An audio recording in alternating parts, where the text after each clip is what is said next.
साथियों, हमारी ये विजय नई जिम्मेदारी लेकर आई। नमस्कार, नवभारत टाइम्स में आपका स्वागत है। आपके साथ मैं हूं विनीत त्रिपाठी। वर्तमान को समझने के लिए थोड़ा अतीत को जानना बेहद जरूरी है। 27 साल बाद बीजेपी का वनवास दिल्ली से खत्म हुआ। अब सीएम फेस को लेकर कयासबाजी का दौर चल रहा है। दिल्ली में बीजेपी किसको सीएम नियुक्त करेगी?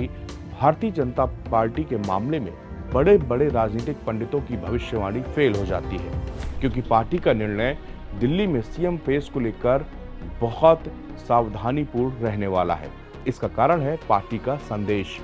दिल्ली देश की राजधानी है। भले ही दिल्ली एक केंद्र शासित हो, मगर यहाँ का मैसेज पूरे देश में जाता है और यही कारण है कि बीजेपी इस बार हर कदम फूंक फूंक कर रखने वाली है। पार्टी सूत्रों के मुताबिक भाजपा के सीएम फेस में जाति एक महत्वपूर्ण मानदंड होने जा रही है। इस मामलों में बैठकों का दौर जारी है, मगर एक हफ्ते से पहले नाम सामने नहीं आएगा। इंडियन एक्सप्रेस की एक रिपोर्ट के मुताबिक अंदरूनी सूत्रों ने बताया कि पार्टी भाजपा के संगठनात्मक बदलाव होने वाले हैं। इसमें जेपी नड्डा की जगह पार्टी के नए अध्यक्ष का चयन और राष्ट्रीय स्तर पर नई टीम का गठन शामिल है। आरएसएस और बीजेपी की टॉप लीडरशिप के बीच आगे आने वाले कुछ दिनों में बैठक होने वाली है।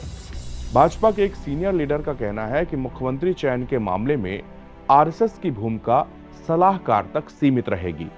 वो कई कारकों के आधार पर सुझाव देंगे। इन सुझावों में किसी विशेष जाति या समुदाय के मतदाताओं के द्वारा भाजपा को दिया जाने वाला समर्थन भी शामिल है।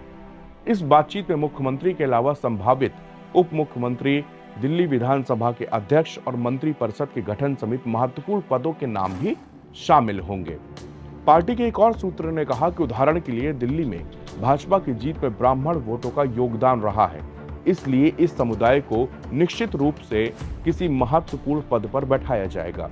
यही स्थिति जाट और पंजाबी मतदाताओं के साथ भी है, इसलिए मुख्यमंत्री और उप मुख्यमंत्री भी इन्हीं समुदायों से हो सकते हैं। पार्टी के एक दूसरे सीनियर लीडर के मुताबिक पीएम नरेंद्र मोदी ने शनिवार को अपने विजय भाषण के दौरान राष्ट्रीय राजधानी क्षेत्र यानी कि एनसीआर के तीनों राज्यों यानी कि दिल्ली, हरियाणा और उत्तर प्रदेश में अब भाजपा की सरकार की बात बोली थी और उन्होंने बुनियादी इंफ्रास्ट्रक्चर परियोजनाओं को बढ़ावा देने का वादा भी किया था। ऐसे में मुख्यमंत्री के बारे में निर्णय उस संदेश को लागू करने का प्रयास भी हो सकता है। भारतीय जनता पार्टी के लीडर ने आगे बताते हैं कि पार्टी के पास पहले से ही राजस्थान और महाराष्ट्र में ब्राह्मण मुख्यमंत्री चेहरे हैं। हरियाणा में एक ओबीसी और उत्तर प्रदेश में एक क्षत्रिय। जाति और समुदाय के बीच संतुलन की आवश्यकता होगी।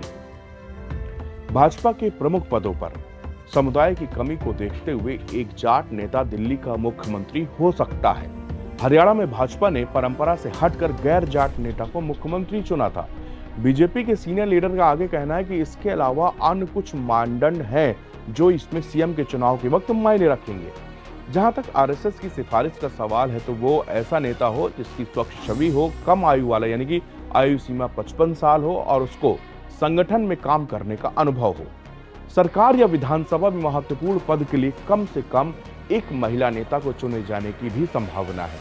सूत्रों का कहना है कि शीर्ष दावेदारों में प्रवेश साहिब सिंह वर्मा एक जाट नेता शामिल हैं, जिन्होंने नई दिल्ली से आम आदमी पार्टी के प्रमुख अरविंद केजरीवाल को हराकर जीत हासिल की है। इसके अलावा अन्य प्रमुख चेहरे भी हैं पार्टी जिनको तवज्जो देगी। उदाहरण के तौर पर विजेंद्र गुप्ता जो कि बनिया समुदाय से आते हैं, पवन शर्मा जो कि ब्राह्मण समुदाय से आते हैं। इसके अलावा उत्तम नगर से अरविंदर सिंह लवली सिख चेहरा हैं और पूर्व कांग्रेस में मंत्री रह चुके हैं। गांधीनगर से राजकुमार चौहान जो कि एक दलित नेता है और कांग्रेस के पूर्व मंत्री भी रहे हैं। मंगोलपुरी से रेखा गुप्ता, शालीमार बाग से शिखा राय जो कि एक ठाकुर लीडर है, इन्होंने सौरभ भारद्वाज के खिलाफ ग्रेटर कैलाश में बड़ा उलटफेर करते हुए जीत हासिल की है। इसके अलावा हरीश खुराना, अजय महावर, जितेंद्र महाजन, सतीश उपाध्याय भी ऐसे नाम है जो पार्टी के ध्यान में है। नई दिल्ली सीट से केजरीवाल को हराने वाले परवेश साहिब सिंह वर्मा बेशक सीएम पद की रेस में सबसे आगे हों, लेकिन पवन शर्मा भी बराबरी से टक्कर दे रहे हैं। पवन शर्मा न केवल आरएसएस के करीबी हैं बल्कि दिल्ली भाजपा में महासचिव संगठन के रूप में काम कर चुके हैं। दिल्ली में पार्टी नेतृत्व की पुरानी पीढ़ी के साथ भी उनके बेहद घनिष्ठ संबंध भी हैं।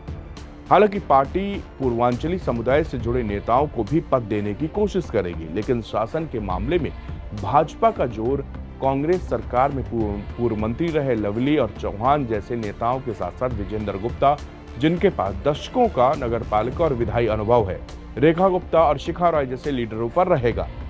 पार्टी सूत्रों ने बताया कि भाजपा का राष्ट्रीय नेतृत्व इस सप्ताह नड्डा की लीडरशिप में अध्यक्षता में 11 सदस्यीय संसदीय बोर्ड की बैठक के बाद इस प्रक्रिया को आगे बढ़ाने के लिए 2 पर्यवेक्षकों की नियुक्ति भी कर सकता है। ऐसे में दिल्ली के जो सीएम है उसका नाम इस हफ्ते तो फिलहाल आने की उम्मीद नहीं लग रही है, क्योंकि अभी बैठक होनी है, पर्यवेक्षक नियुक्त किए जाएंगे। और दिल्ली चूंकि देश की राजधानी है, 27 साल से बीजेपी यहां पर सत्ता के लिए हाथ पैर पटक रही थी। 2014 में जब पूरे देश में पीएम मोदी की प्रचंड लहर थी, उसके बाद हुए चुनाव में भी बीजेपी को दिल्ली में कोई फायदा नहीं मिला था। अब वो फायदा मिला है।